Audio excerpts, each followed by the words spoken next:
आज जगामध्ये कुठे युद्ध चालू आहे, पटकन आपल्या डोळ्यापुढे दोन नावं येतात, युक्रेन आणि दुसरं नाव येतं गाझा. खरं बघायला गेलात ना तर जगामध्ये आज 110च्या वर ठिकाणी युद्ध चालू आहेत. तुम्ही फक्त ही दोन युद्ध आत्ता बघायची. माध्यमं जी बोलतात ती चष्म्यातनं बोलतात. हा चष्मा ज्यांनी त्यांना विकत दिलेला असतो, त्याच्यावर त्यांनी जो रंग चढवलेला असतो, त्या रंगातलं हे चित्रण. लैंगिक शोषण ह्यातली जी भीषणता आहे, ती भीषणता माणूस विसरतो आणि मग माणूस ह्या फ्रेम मध्ये अडकतो. कोणी, कशी, कधी. सगळं लक्ष समाजाचं प्रतिक्रियेवर राहील, क्रियेकडे कोणीही बघणार नाही. या दृष्टीने वृत्तांकन करणं याचं फार शास्त्रशुद्ध प्रशिक्षण दिलं जातं. मनातला जो ही दुही आहे जातीवादाची, ती दूर केली जाऊ नये यासाठी अब्राहमिक विचार समूह फार मोठ्या प्रमाणात काम करताना दिसतो. हा मी तुम्हाला जो श्लोक म्हणून दाखवला तो मनुस्मृतीतला श्लोक आहे, पण मनुस्मृतीत दुसरे खूप घाणेरडे श्लोक सुद्धा आहेत की जे आजच्या काळाला नाही आहेत. आपले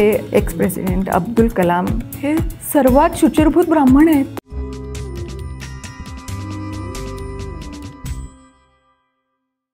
या सगळ्यामध्ये तुम्ही सातत्याने एक शब्द वापरलात, तो म्हणजे प्रोपोगंडा मॅट्रिक्स.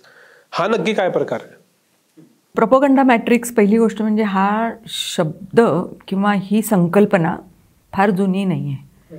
ती आत्ता अलीकडे हा सगळा सभोवतालचं निरीक्षण करून एक बेल्जियमचे फार मोठे आकडेशास्त्रज्ञ आहेत, त्यांनी ही संकल्पना पहिल्यांदा मांडली आणि त्याच्यानंतर त्यांना अनेक दुसरे संशोधक आणि अनेक संशोधनाच्या दुसऱ्या शाखा त्यांना त्यांच्या जवळ आल्या आणि मग त्यातून ह्या अशा खूप मोठ्या प्रकारे, कारण पाश्चात्य जगात सुद्धा आपल्या अवताभोवती जे चाललं आहे आणि पाश्चात्य जगात जे चाललं आहे त्यात आता फारसा गुणात्मक फरक राहिला आहे असं मला स्वतःला वाटत नाही. माझं जास्त वाचन, एक पण सांगते, जरी पाश्चात्य जग हे आपण एक असा एकगठ्ठा शब्द वापरला तरी माझं स्वतःचं वाचन आणि संशोधन जर्मन भाषिक देशांमध्ये जे काही संशोधन केलं गेलं आहे साधारणतः 2020 पासून किंवा 2018 म्हणायला हरकत नाही, त्यावर आहे. आणि इंग्रजी भाषिक देशांमध्ये जे लिहिलं गेलं आहे त्यावर आहे. स्कॅन्डिनेव्हियन देश किंवा अगदी दक्षिण युरोपातले देश, इथल्या भाषाही मला माहिती नाहीत, परंतु तिथले संशोधक, विचारवंत, समाजशास्त्रज्ञसुद्धा खूप मोठ्या प्रमाणात आता इंग्रजी भाषेचा वापर करताना दिसतात. त्यामुळे हा प्रोपोगंडा मॅट्रिक्स हा शब्द मलाही खूप नवीन वाटला. हा कुठून आला असं वाटायला लागलं. आणि मग जसजसं आपण ह्या विषयावर वाचन करत जातो तसतसं हा जो पॅटर्न पडत गेला आहे प्रोपोगंडाचा. ही पहिली संकल्पना वॉल्टर लिपमॅननी मांडली की मॅन्युफॅक्चरिंग कन्सेंट असा शब्द त्यांनी वापरला. कन्सेंट म्हणजे परवानगी, मॅन्युफॅक्चर म्हणजे परवानगी तयार करता येते. म्हणजे तुम्ही एखाद्या गोष्टीला तयार नसाल तरी मी तुम्हाला तयार करू शकते. त्यासाठी मी एक विशिष्ट तऱ्हेने तुमच्याशी बोलणं महत्त्वाचं आहे. आणि तुमच्या डोक्यात जी चित्र असतात सर्व समाजाच्या, माणसांच्या, त्या चित्रांवर भरभक्कम काम केलं जातं.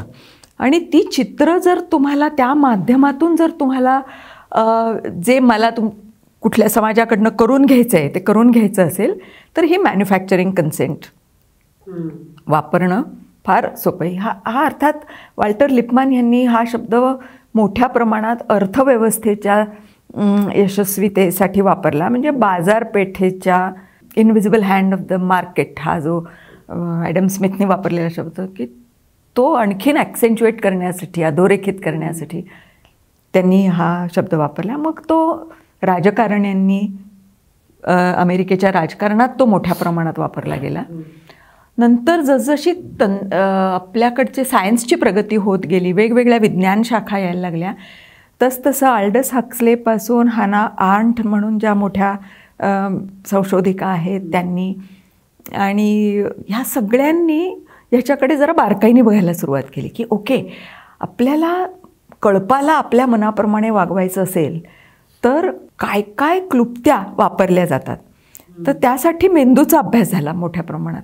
मग न्यूरल सर्कल म्हणजे न्यूरल सर्किट्स हा शब्द जो आहे की समजा एखादी गोष्ट जर सांगितली गेली तर आपला मेंदू जर त्यावेळी अतिशय अलर्ट असून ते ऐकत असेल तर ते न्यूरो सर्किट्समध्ये तो शब्द गोल गोल गोल गोल गोल फिरत राहतो अल्ट्रा शॉर्ट टर्म मेमरीमध्ये.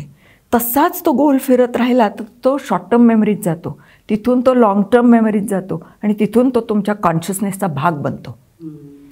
हे जे मेंदूशास्त्रांनी संशोधन केलं त्याचा खूप मोठा उपयोग या प्रोपगंडा मॅट्रिक्सने करायला सुरुवात केली. त्यामुळे तुम्ही आजकालच्या जर बातम्या बघितल्यात तर एक असं ते असतं, एक मथळा जात असतो, मग असं आपण जाणून घेऊया ह्या विषयात, तिथे आमचे उभे असलेले वार्ताहर काय म्हणतात ह्याच्याकडे. ॲक्च्युली ते वार्ताहर काहीच नवीन बोलत नसतात, जे त्या बातमीदारांनी सांगितलेलं असतं तेच पुन्हा रिपीट होत असतं. खाली ज्या छोटी स्लिप फिरत असते, उभी फिरत असते, वरती फिरत असते. So repetition repetition repetition repetition हा एक खूप मोठा मार्ग आहे एखादी गोष्ट जनमानसामध्ये रुतवण्याचा. ती रुतवली जाण्याचा हा प्रोपगंडा मॅट्रिक्सचा एक खूप मोठा भाग आहे की तीच गोष्ट परत परत सांगितली जाणं. एक हा विषय खूप मोठा आहे. मी जे आत्ता आपल्याला महत्त्वाचं वाटते ते मी सांगत राहते. दुसरा एक त्याचा एक फार मोठा त्यांची अशी प्रोपगंडा मॅट्रिक्सचं तत्त्व आहे की नेहमी कसं असतं, एक काहीतरी क्रिया घडत असते मग त्याच्यावर प्रतिक्रिया घडत असते, बरोबर. तर सगळं लक्ष समाजाचं प्रतिक्रियेवर राहील, क्रियेकडे कोणीही बघणार नाही. ह्या दृष्टीने वृत्तांकन करणं याचं फार शास्त्रशुद्ध प्रशिक्षण दिलं जातं. बापरे. की आणि त्यासाठी मीडिया जो आहे त्याला खूप मोठ्या प्रमाणात फंडिंग केलं जातं, खूप मोठ्या प्रमाणात. म्हणजे आपल्याकडे open society, Bill Melinda Gates foundation, George सोरोसच्या सोसायटीज, ही वर्ल्ड इकॉनॉमिक फोरम, ही मी फक्त 3 नावं घेते आहे आत्ता, ती पटकन माझ्या लक्षात आली म्हणून. अशा 300च्या वर फाउंडेशन्स आहेत. आणि जगाचं भाबडे पण असं की आपल्याला एक फाउंडेशन हा शब्द वापरला ना, न्यास असा त्याला आपल्याकडे शब्द आहे, तेव्हा आपल्याला वाटतं अच्छा हे काहीतरी समाजासाठी चांगलं कार्य करतात, समाजाला उपयोग होईल असं काहीतरी करतात. तर ते एक लीगल तयार केलेला कंपनीचा फॉर्म आहे. तुम्हाला जे भविष्यात जे संशोधन कामी येईल अशा संशोधनाला जो पैसा लागतो तो उभा करणं, टॅक्समधनं त्यातनं सुटका मिळवणं आणि त्या संशोधनाच्या दिशेने समाजाने चालत राहावं यासाठी काम करणं, ह्यासाठी या फाउंडेशन्सचा उपयोग केला जातो. मी म्हटलं तसं टीनाचंच मी नाव घेतलं कारण ती सारखी आपल्या प्रेसमध्ये माहीत असतं, लोकांना ऐकून माहिती आहेत. पण अशी खूप मोठं जाळं आहे ह्या फाउंडेशन्सचं. तर प्रोपगंडा मॅट्रिक्समध्ये एक अशी कल्पना करा की एक असा चौकोनी कुंपण घातलेला एक तुरुंग आहे. त्या तुरुंगाचं जी वेस आहे त्या वेशीतच माध्यमं काम करतात. मग ती सोशल म्हणजे समाज माध्यमं असोत किंवा मेनस्ट्रीम मीडिया असो, त्या चौकटीच्या बाहेर त्यांनी जायचंच नसतं अजिबात. आता ही चौकट कायम राहावी यासाठी कोण कोण काम करत असतं, तर जे वित्त लॉबी, विदा लॉबीजची जी अनएंडिंग पॉवर आहे सध्या त्यांच्याकडे असलेला खूप मोठी सत्ता, ती सत्ता काय काय करते तर लष्कराची जी काही मिलिटरी ऑफिसर्स, सरकारं, विद्यापीठं, अशा सगळ्या गोष्टी विकत घेतलेल्या असतात. तेव्हा पुढचा जो घेर असतो, म्हणजे पूर्वी कशी आपण युद्धाची वर्णनं वाचतो तर एक खंद कसा खणलेला, त्याच्या पुढचा खंद कसा खणलेला, तसा हा प्रोपगंडा मॅट्रिक्सचा विषय आहे. सो त्याच्या पुढचा जो सर्कल आहे, खंदक आहे, तो तिथे ही सगळी जगातली सरकारं उभी आहेत, जगातले मीडियाच्या बाहेरचा म्हणजे फाउंडेशन्स उभी आहेत, विद्यापीठं उभी आहेत, शिक्षण क्षेत्र उभं आहे. त्यामुळे दुसरं बाहेर पडायला दुसरा चान्स नाही आहे. तेवढंच एक कथ्य समाज मनाला रियालिटी म्हणून मान्य करण्यासाठी दुसरा पर्याय राहिलेला नाही आहे. आता ह्या मॅट्रिक्समध्ये क्रियापासून सुरुवात करायची नाही, फक्त प्रतिक्रिया दाखवायची. हे एक तत्त्व आहे जे कायम पाळलं गेलेलं आहे. 40-40, 50-50 वर्ष हे तत्त्व पाळलं गेलेलं आहे. त्याची एकच उदाहरण सांगते. आज मी जर का कोणाला विचारलं, बाबा आज जगामध्ये कुठे युद्ध चालू आहेत, पटकन आपल्या डोळ्यापुढे 2 नावं येतात. रशिया, युक्रेन आणि दुसरं नाव येतं गाझा. खरं बघायला गेलात ना तर जगामध्ये आज 110च्या वर ठिकाणी युद्ध चालू आहेत. या प्रोपगंडा मॅट्रिक्सने पण ठरवून टाकलं आहे, तुम्ही फक्त ही 2 युद्ध आत्ता बघायची आहेत, कारण त्याच्यातनं आम्हाला पुढे जी रियालिटी तयार करायची आहे त्याची तुमची प्रेपरेशन होणं गरजेचं आहे. ही जी 110 ठिकाणी युद्ध चालली आहेत ती म्हणजे आपण पूर्वी ज्याला आपण म्हणत असू ना, इथे थोडं जळीत, तिथे थोडं जळीत, तिथे थोडं जळीत, तिथे कुठल्याही क्षणी तिथे उद्रेक होऊ शकतो जर संसाधनांचं समीकरण बदलायला लागलं तर. त्याच्यामुळे कुठल्याही क्षणी आता तैवान होऊ शकतं. इराण तर केव्हापासून रडारवर आहे, त्याच्यासाठी वेगवेगळी कथ्य वापरली जात आहेत. तर त्यासाठी मी युक्रेन वॉरचं उदाहरण घेईन, कारण गाझाबद्दल मी माझ्या एका अनुवादामध्ये पुष्कळ एक जर्मन बेस्टसेलरचा अनुवाद केला आहे, त्याच्यात मी खूप विस्ताराने लिहिलं आहे. युक्रेन ही अलीकडची गोष्ट आहे, आत्ता आपल्या डोळ्यादेखत घडलेली. त्यातली मी तुम्हाला क्रियेची साखळी थोडी टाईमलाईनची सांगते. आणि त्याच्यातच ही जी प्रतिक्रियेवर लक्ष कॉन्सन्ट्रेट ठेवण्यासाठी जगाच्या समाजाचं दानवीकरण हा एक खूप मोठं अस्त्र आहे. त्यामुळे एक कोणतरी दानव आहे, दैत्य आहे, आणि एक कोणतरी देव आहे. हे दुभंग प्रत्येक स्तरावर समाजाच्या तयार झालेलंच आहे, तयार केलं जातं आहे. पण युद्धाबद्दल आपण बोलतोय, आक्रमकतेबद्दल आपण बोलतोय, तर त्या परिप्रेक्ष्यात बोलायचं झालं तर आपल्याला ह्या एका गोष्टीचा विचार करावा लागेल की ही टाईमलाईन काय आहे, ही कसं क्रियेवरचं लक्ष न ठेवणं, एकाच माणसाचं दानवीकरण कसं करणं. जसं मोहम्मद मोसादेकचं दानवीकरण केलं गेलं होतं त्याच्यात 3 वर्ष आधीच बरं का टाईम मॅगझिनच्या मुखपृष्ठावर Mohammad Mosaddegh man of the year गणले गेले होते. तर पुतीन हे दानव आहेत. पुतीन जे करतात ते सगळं चुकीचं असतं आणि त्यामुळे पुतीनचा नायनाट, पुतीनच्या विचारांचा नायनाट हे कथ्य संपूर्ण पाश्चात्य म्हणजे युरोपियन जगाने मान्य करणं मेजॉरिटीनी हे फार महत्त्वाचं होतं. म्हणजे तुम्हाला एक गंमत सांगते, माझा व्यवसाय आहे आंतरसांस्कृतिक काम आहे, इंटरकल्चरल फॅसिलिटेशन.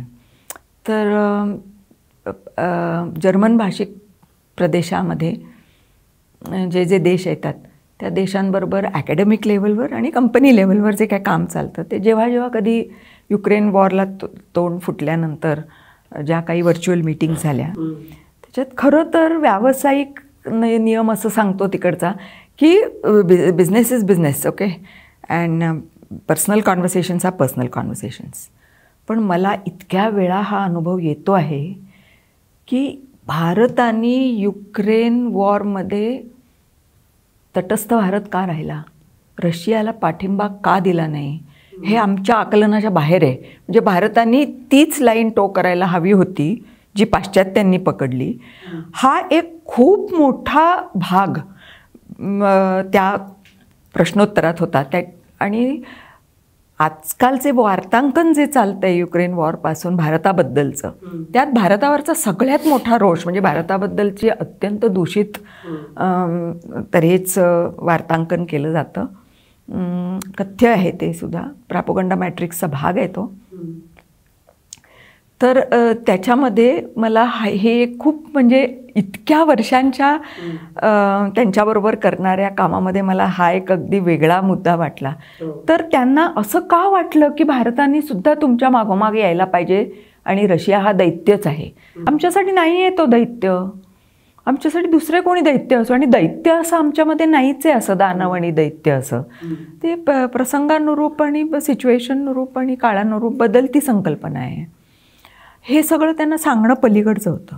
पण मुख्य सांगायची गोष्ट म्हणजे त्याच्यामुळे फक्त एक तऱ्हेची ॲक्शन दाखवली गेली आपल्याला, दुसरी जी ॲक्शन घडत होती त्याच्याकडे पूर्णपणे दुर्लक्ष झालं आपलं. त्यामुळे हे केलं गेलं सिस्टमॅटिकली. हे प्रोपगंडा मॅट्रिक्सचं सगळ्यात मोठं यश आहे.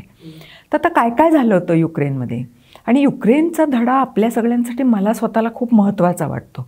असं आहे, युक्रेन हा देश म्हणजे बर्लिन वॉल पडली त्याच्यानंतर जेव्हा पूर्ण रशियन सोव्हिएट युनियन त्या काळच्या साम्राज्याचं विघटन झालं आणि वेगळे वेगळे देश त्याच्यातनं तयार झाले, तर त्याच्या वेळेला युक्रेन हा रशियन, परंतु मूळ भाषा रशियनच होती मोठ्या प्रमाणात. म्हणजे तिकडच्या अनेक लोकांना प्रशिक्षण देण्याचं काम ईश्वर कृपेने माझ्याकडनं काही वर्षांपूर्वी झालं, जसं पश्चिम आशियातल्या लोकांकडे. त्यामुळे कल्पना आहे की ते युक्रेन वगैरे रशिया वगैरे जरी आपण म्हटलं तरी पण सांस्कृतिकदृष्ट्या भाषिकदृष्ट्या हा सर्व भूभाग युरोपच्या अतिशय जवळचा आहे. म्हणजे मग अमेरिका राहिला अटलांटिकच्या पलीकडे आणि ग्रेट ब्रिटनही पलीकडे राहिला, पण सांस्कृतिक आणि भाषिकदृष्ट्या खूप मोठे संबंध रशियाशी खरे युरोपचे आहेत. माझ्याकडे एक खूप जुनं म्हणजे 14व्या-15व्या शतकातलं रेखाटलेलं एक चित्र आहे जे एका म्युझियममध्ये आहे टांगलेलं. त्याच्यामध्ये अगदी युरोपियन ही एक देवता समजली गेली होती. मग तिचा मुकुट कुठे, तिचा उजवा हात कुठे, डावा हात कुठे, तिचा पाय कुठे आहेत आणि ती कसा युरोप विचार करते, असं चित्र आहे 15व्या शतकातलं.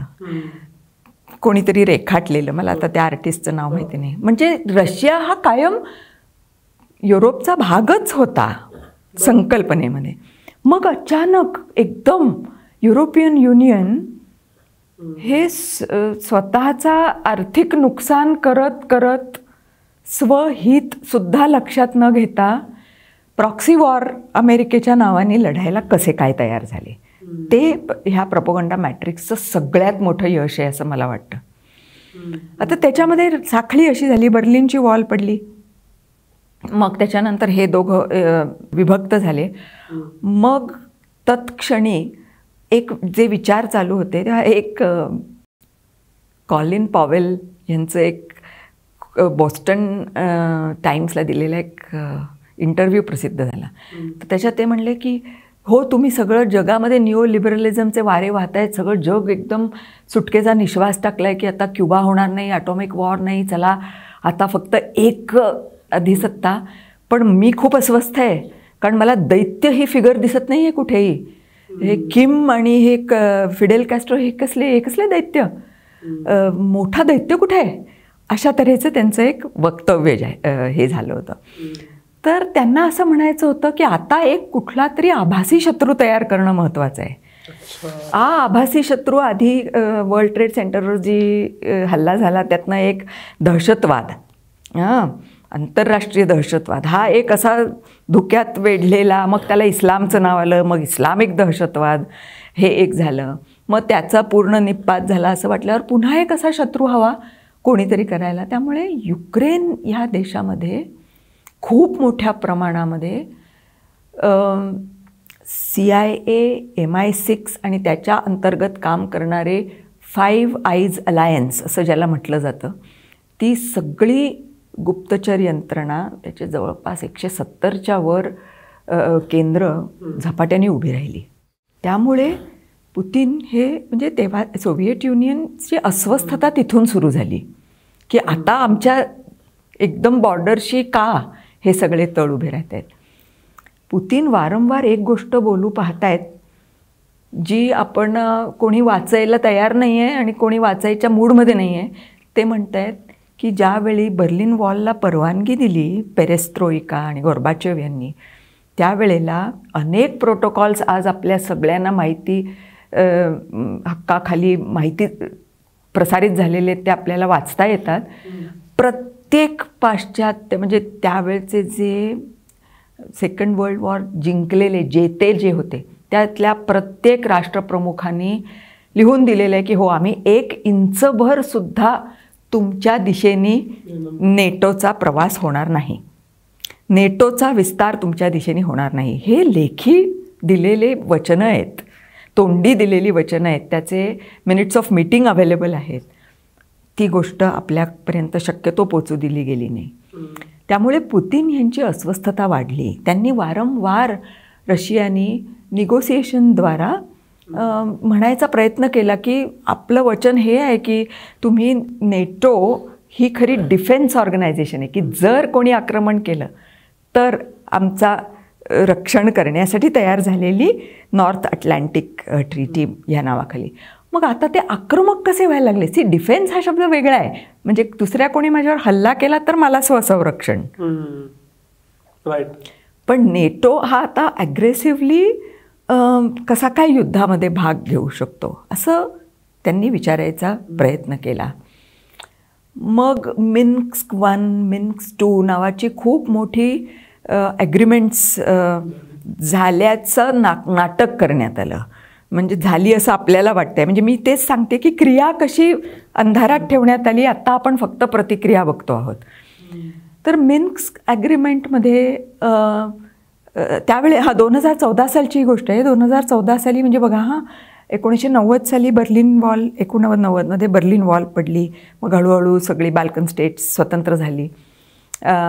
त्याच्यानंतर 1998-99 साली काही कारण नसताना एक जाहीर स्टेटमेंट तत्कालीन अमेरिकन प्रेसिडेंटनी केलं की जरी रशिया हा शत्रू आता आपल्यासाठी नाही तरी आमचं धोरण हेच राहील की कुठल्याही परदेशी भूभागावर जाऊन आम्हाला हवा तसा अमेरिकेच्या हितानुसार त्या भूभागाचा उपयोग करू शकतो आणि त्यासाठी जनमत तयार करणं हे माझ्या सरकारची बांधिलकी राहील.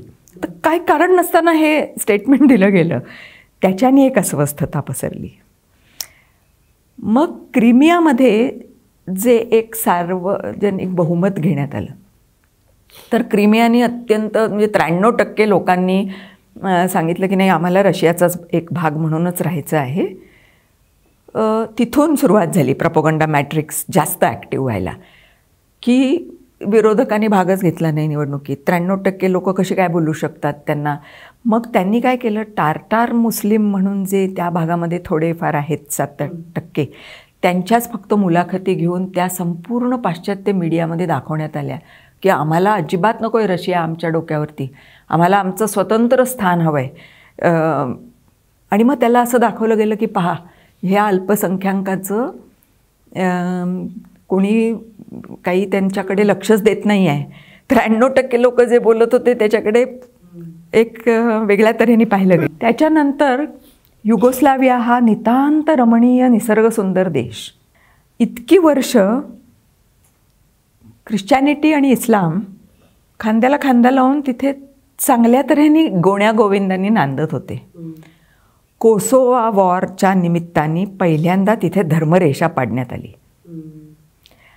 ती धर्मरेषा पाडण्यासाठी तिथल्या राष्ट्रप्रमुखांना त्याचं बळी बनवण्यात आलं.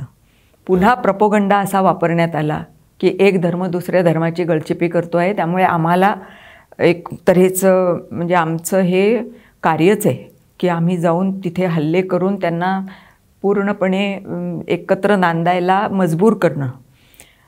तेव्हा अत्यंत नीतिमत्तेचं आम्ही काम करतो आहे अशा हिशोबाने कोसोवा वॉर केली गेली. कोसोवा वॉर झाली आणि पुन्हा एकदा नेटोची मेंबरशिप कोणाकोणाला देता येईल आणि युरोपियन युनियनची मेंबरशिप कोणाकोणाला देता येईल ती गाजरं बाकीच्या युरोपियन देशांना दाखवायला सुरुवात केली. त्याच्यामुळे अधिकाधिक देश युरोपियन युनियनमध्ये आपल्याला जायला पाहिजे. कळप शेवटी युरोपियन कल्चर हे मी नेहमी म्हणजे आता हे होत चाललं की हे बेसिकली ट्रायबल कल्चर, एक मुखियाच्या हाताखाली वावरणारं. तर सगळे देश EUमध्ये मेंबरशिप हवी आणि नेटो म्हणजेच माझा रक्षणकर्ता अशा हेतूनी त्यांनी भराभर त्यांच्या ज्या कंडिशन्स होत्या त्या पुऱ्या करायला सुरुवात केली. त्यामुळे नेटोचं प्रभाव क्षेत्र आपण जर आज नकाशा पाहिला तर 1990 सालपासून 2014 सालपर्यंत प्रचंड मोठ्या प्रमाणात वाढत गेलं. ते वाढणं याचा अर्थ असं दोन बाजूंनी येणारा हळूहळू गळफास कोणाच्या तरी गळ्याभोवती आवळला जाणं असा तो अर्थ आहे. मिन्स्क ॲग्रीमेंट सर्व तऱ्हेने रशियाने पालन केलं. नेटो, युरोपियन युनियन आणि मिन्स्क ॲग्रीमेंटवर सह्या करणाऱ्या कुठल्याही तथाकथित लोकशाही असलेल्या पाश्चात्य देशांनी ते पालन केलं नाही. 2021 साली if I am not wrong, जर्मनीच्या एक्स चान्सलर अंगेला मेर्केल यांचा एक खूप मोठा इंटरव्ह्यू एका जर्मन नियतकालिकामध्ये प्रसिद्ध झाला. त्याच्यात त्यांनी अति सडेतोडपणे सांगितलं की अहो पण मिन्स्क ॲग्रीमेंट आम्हाला कधीच पाळायचं नव्हतं, आम्हाला फक्त युद्ध तयारीला वेळ हवा होता. त्यामुळे त्यांना ह्याच्यामध्ये गुंतवून ठेवणं रशियाला हाच आमचा त्याच्यामागे हेतू होता, तर पाळणं हा हेतूच नव्हता मुळी. हे 2020-21च्या सुमाराला एका सही करणाऱ्या देशांच्या एक्स चॅन्सलरनी केलेले उद्गार, तेव्हापासून संशोधक जे ह्यावर खूप काम करून राहिलेत, प्रोपगंडा मॅट्रिक्स कसं काम करतं ते आणखी खडबडून जागे झाले. आणि मग त्यांनी आणखीन मोठी सुसंगती लावायचा प्रयत्न केला. ठीक आहे, मग 2014 ते आत्तापर्यंत रशियाला अशा पद्धतीने एकदम आक्रमण करावंसं वाटावं असं काय काय घडलं, आणि त्यातून बाहेर आलेल्या गोष्टी त्यासुद्धा क्रिया होत्या, पण त्याच्यावर अंधार राहिला. प्रतिक्रिया फक्त दाखवली गेली. त्या क्रिया अशा होत्या की आपण एक जर नकाशा पाहिला तर क्रिमिया तर आताच्याबद्दल आपण बोलण्याची नाही, पण क्रिमिया हे डोळ्यात सलणारं कुसळ आहे पाश्चात्य शक्तींच्या, कारण तो एक स्ट्रॅटेजिकली खूप महत्त्वाचा भाग आहे दळणवळणाच्या दृष्टीने, व्यापारी संसाधनं वाहून आणण्याच्या दृष्टीने. म्हणून त्यांचं आता कॉन्सन्ट्रेशन कुठे गेलं ह्या गुप्तचर संस्थांचं, तर झापोराझिया, खार्किव्ह, लुहान्स्क, डॉम्बास्क हा जो सगळी एक जी पट्टी आहे, ती पट्टी ही त्या पट्टीमध्ये मिश्र वंशाचे लोक राहतात. म्हणजे युक्रेन हाच मुळी फार मिश्रवंशीय देश आहे, हे आपल्याला फार कमी प्रमाणात आपल्याकडे माहिती आहे. तिथे रुमेनियन आहेत, हंगेरियन्स आहेत, तिथे रशियन वंशाचे लोक आहेत, अनेक तऱ्हेचे लोक आहेत. युक्रेन हा देशसुद्धा प्रचंड भ्रष्टाचारासाठी अत्यंत प्रसिद्ध आहे. जसं पश्चिम आशियन देशांची खूप निसर्ग संपत्ती असून त्यांची जी ट्रॅजेडी झाली, कारण तिथे असलेली कबिला संस्कृती आणि तिथे असलेली टोळीचं जे एक तऱ्हेचं वागणूक असते त्या तऱ्हे, तीच गोष्ट युक्रेनची आहे. युक्रेन हा काही धुतल्या तांदूळांनी धुतलेला देश नव्हे, भ्रष्टाचाराने बजबजलेला देश आहे. त्यामुळे युक्रेनसाठी पाठवली गेलेली शस्त्र आज जगाच्या इतरत्र कोपऱ्यामध्ये ती विक्रीला ठेवलेली दिसतात. ते वेस्टर्न टॅक्सपेअरच्या पैशातनं विकत घेतलेली ही शस्त्र आहेत, ती कुठेतरी दुसरीकडे पोचली आहेत. एनिवे, तो मुद्दा वेगळा राहिला. पण ह्या प्रदेशामध्ये प्रथम एक म्हणजे रेजिम चेंज हा प्रोपगंडा मॅट्रिक्सचा सगळ्यात मोठा भाग. तर तिथे विक्टोर यानुकोविच हे लोकशाही पद्धतीने निवडून आलेले, पण पाश्चात्य मतांनी फारसे न चालणारे असे राज्यकर्ते होते. तेव्हा पहिल्यांदा त्यांचं सरकार उलथणं ही पहिलं टार्गेट होतं. ते झालं आणि झेलेन्स्की हे अभिनेते, त्यांना तयार करून त्यांना ह्या खुर्चीवर बसवण्यात आलं की आता आम्ही जे सांगतो त्याप्रमाणे वागायचे.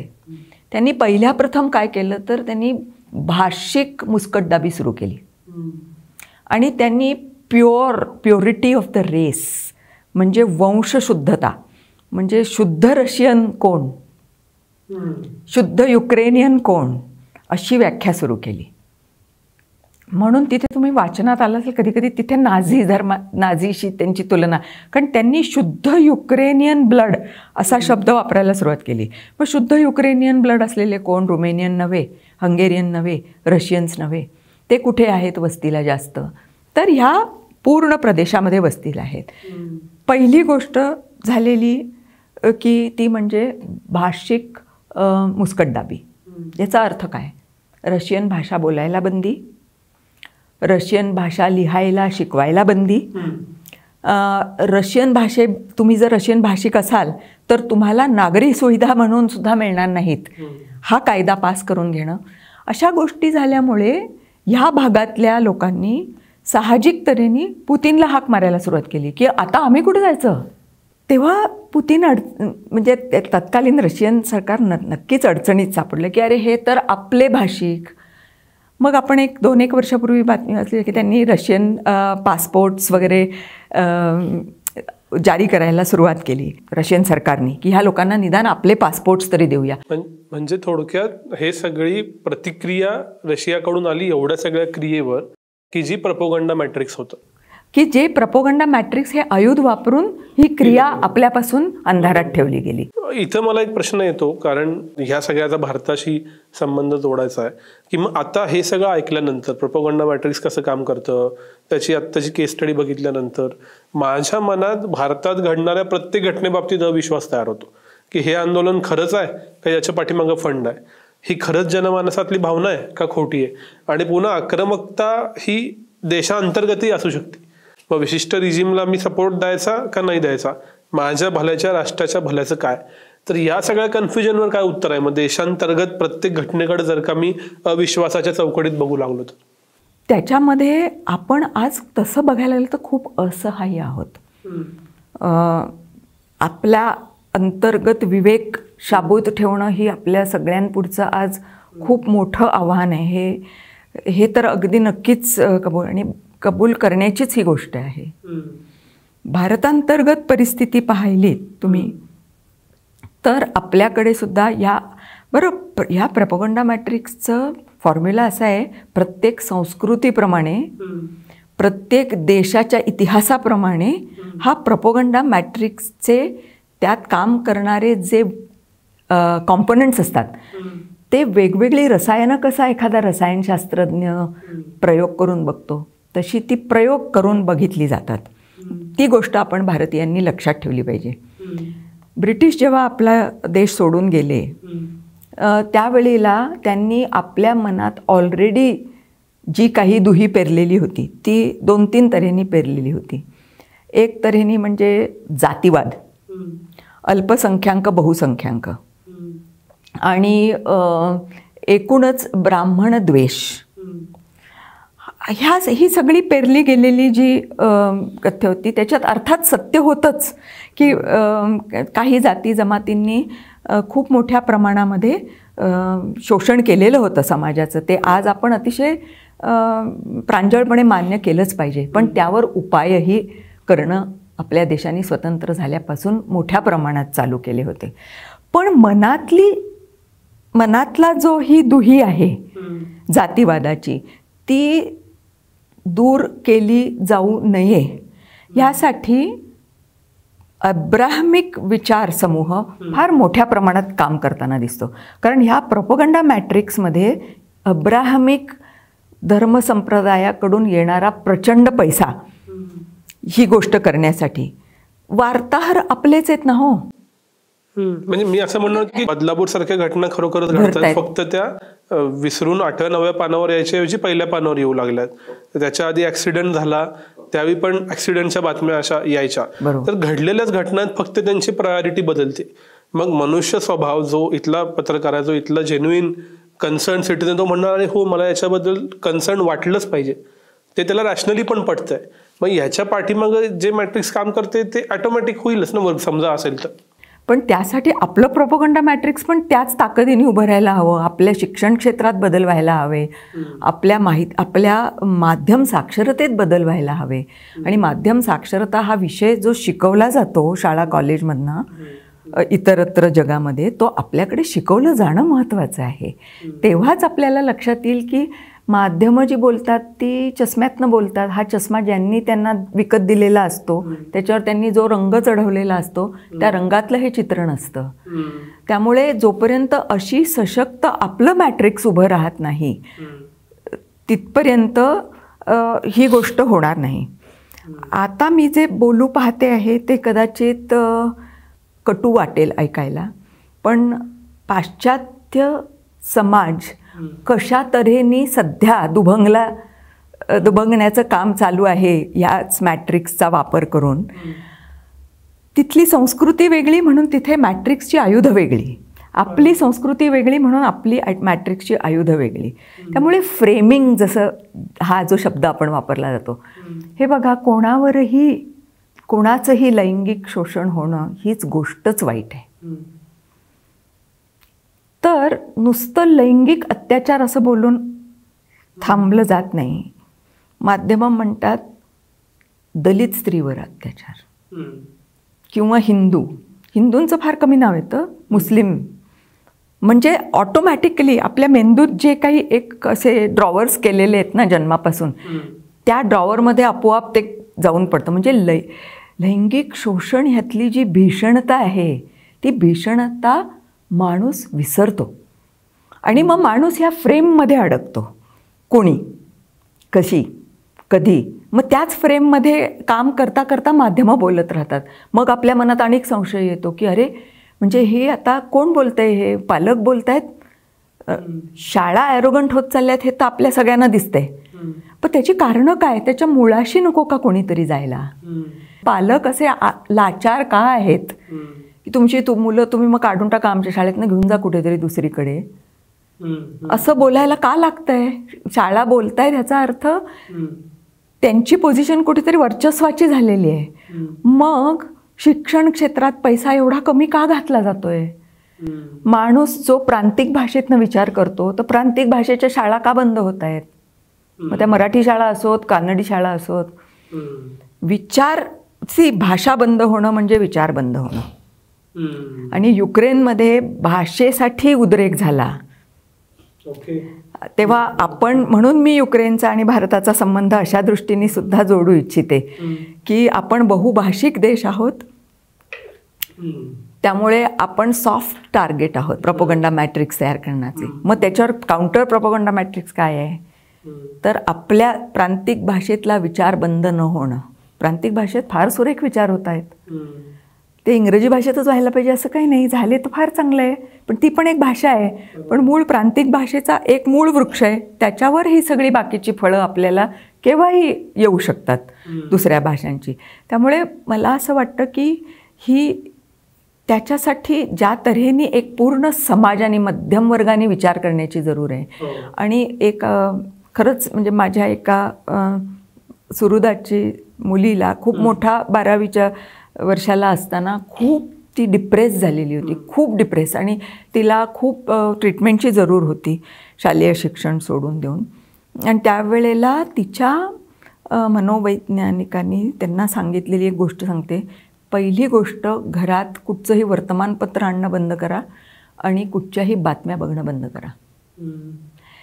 म्हणजे मनोवैज्ञानिक शास्त्रज्ञांनी बरोबर ओळखलं होतं की हे जे आपल्या भोवती जो सगळा असा ढग तयार केला जातोय अस्थिरतेचा, त्या ढगाखाली आपण सगळे दबले जातोय. त्यामुळे दररोज सकाळी उठून स्वतःला मोटिवेट करणं आणि फक्त thebetterindia.com वगैरे ह्याच्यावरती एक चांगले चाललेल्या गोष्टीसुद्धा येत असतात.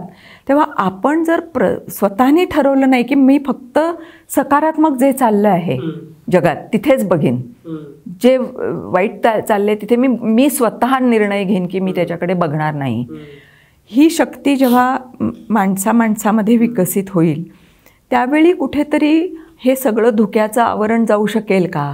कारण फ्रेमिंगचं आपण बोलत होतो मगाशी, सध्या आता एकदम अचानक आपल्याला काही आठवड्यापूर्वी महिन्यापूर्वी मनुस्मृती हा विषय आला. आता असं बघा, जगातल्या प्रत्येक प्राचीन ग्रंथांमध्ये नेहमी विरोधाभासी खूप बोललं गेलेलं आहे. तुम्ही बायबलपासून कुराणपर्यंत कुठेही जा, आणखी सुद्धा जुन्या ज्यूंसच्या धर्मग्रंथांमध्ये आत्ता एक बोलले मग एक बोलले, पण तो किती मोठा काळ होता, त्याच्यात कोणी दुसरं पण काहीतरी बोलून ते आज आपल्यापर्यंत आलंय, त्यात मिसळणं किती झालंय, तो खरंच तो तसा विचार होता का? हा धर्मशास्त्राने विचार करण्याची गोष्ट आहे.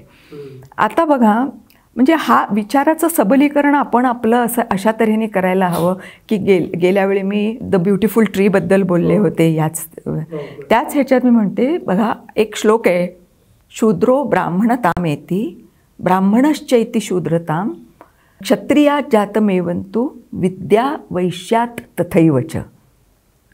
हा श्लोक आहे. हा श्लोक असं म्हणतो की जाती काही जन्मावर अवलंबून नाही आहेत, त्या तुमच्या वृत्तीवर अवलंबून आहेत.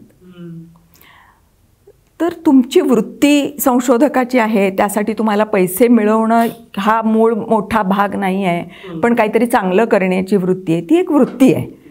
तुम्हाला कुठेतरी म्हणजे तुम्हाला संरक्षणाची शस्त्र चालवणं ही एक वृत्ती आहे, त्यात गम्य असणं ही एक वृत्ती आहे. व्यापार करणं, पैसे मिळवणं ही पण एक वृत्ती आहे. आणि हाताने काम करणं ही पण एक वृत्ती आहे, किंवा शरीर श्रम वापरून काम करणं. तेव्हा हा वृत्तीचे हे 4 भाग आहेत, हे जातीचे जन्माचे 4 भाग नाहीत. आता हा श्लोक मनुस्मृतीतच आहे, पण तो आपल्यापर्यंत कधी पोचलाच नाही, पोचवला गेलाच नाही. कारण त्या दृष्टिकोनातून आपण बघितलं तर आपले एक्स प्रेसिडेंट अब्दुल कलाम हे सर्वात शुचिरभूत ब्राह्मण आहेत. इथे धर्म नाही, इथे वंश नाही, इथे जात नाही, इथे वृत्तीचा सवाल आहे. तर आपण हे जे संचित आहे ते आपण विसरून गेल्यामुळे आपण ह्या फ्रेमिंगमध्ये सापडतोय. आपल्यासाठी प्रत्येक तुम्ही आज कुठल्याही संशोधकांची जर मुलाखत घेतलीत ना, त्या संशोधकांना सुद्धा फ्रेमिंग दिलेलं असतं. त्या फ्रेममध्येच तुम्ही इंटरव्ह्यू घ्यायचे असतात, त्या फ्रेममध्येच तुम्ही त्याचे रिझल्ट्स पब्लिश करायचे असतात. सो एक फ्रेम दिली तर त्याच अनुषंगाने सगळं पुढचं काम होणार ना. तर हा मी तुम्हाला जो श्लोक म्हणून दाखवला तो मनुस्मृतीतला श्लोक आहे, पण मनुस्मृतीत दुसरे खूप घाणेरडे श्लोक सुद्धा आहेत की जे आजच्या काळाला नाही आहेत. ते आपण हाच तो मी निरक्षीर विवेक म्हणते की जो आपल्यापाशी असणं हे अतिशय जरुरीची गोष्ट आहे. तरच आपण ह्या सगळ्या नकारात्मक धुक्यातनं बाहेर येऊ शकू. आपला मेंदू कसा काम करतो ह्याच्याकडे पण आपण थोडं, कारण तो आपला कम्प्युटर आहे. शेवटी कम्प्युटर विद्या कुठून आली? संगणकीय विद्या. जेव्हा माणसाचा मेंदू ही काय गोष्ट आहे याच्याबद्दलचं एक कुतूहल होतं. तर आपला जवळपास 98% मेंदू हा प्राणी मेंदू आहे. लिम्बिक ब्रेन, त्याला फक्त फाईट, फ्लाईट और फ्रीज एवढ्या 3च गोष्टी कळतात प्रेरणांच्यावर. सो फाईट म्हणजे आक्रमक व्हा, फ्लाईट म्हणजे पळून जा तुमच्या गुहेत, आणि फ्रीज म्हणजे असे स्तब्ध व्हा.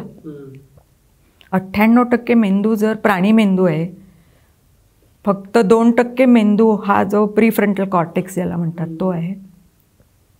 तर मी आत्ता जे बोलते आहे, वागतो आहे, ते प्राणी मेंदूतून बोलतोय वागतोय का प्रीफ्रंटल कॉर्टेक्समधनं बोलतोय वागतोय, हे सुद्धा आपण सगळ्यांनी लक्षात ठेवलं पाहिजे. त्यामुळे भावनिक आक्रमकता वाढत चाललेली आहे. त्याच्यामुळे ही जी जातीमुळे पडणारी दुही ही एक गोष्ट, उजवे डावे या विचार प्रणालीमुळे पडणारी दुही ही दुसरी गोष्ट, स्त्री पुरुष त्यांना एकमेकांच्या विरोधात खडे करणं ही तिसरी गोष्ट. असे किती ठिकाणी धर्माची भेद ही त्याच्या पुढची गोष्ट. तेव्हा ह्या भेदांचं तुष्टीकरण हा प्रोपगंडा मॅट्रिक्सचा खूप मोठा भाग आहे. हे आपण सगळ्यांनी रोज लक्षात ठेवलं पाहिजे, कारण आपल्यावर येणारा धबधबा फार मोठा आहे. तर ग्रेट रिसेटमध्ये मूळ मुद्दा हा सत्ता केंद्र हाच आहे.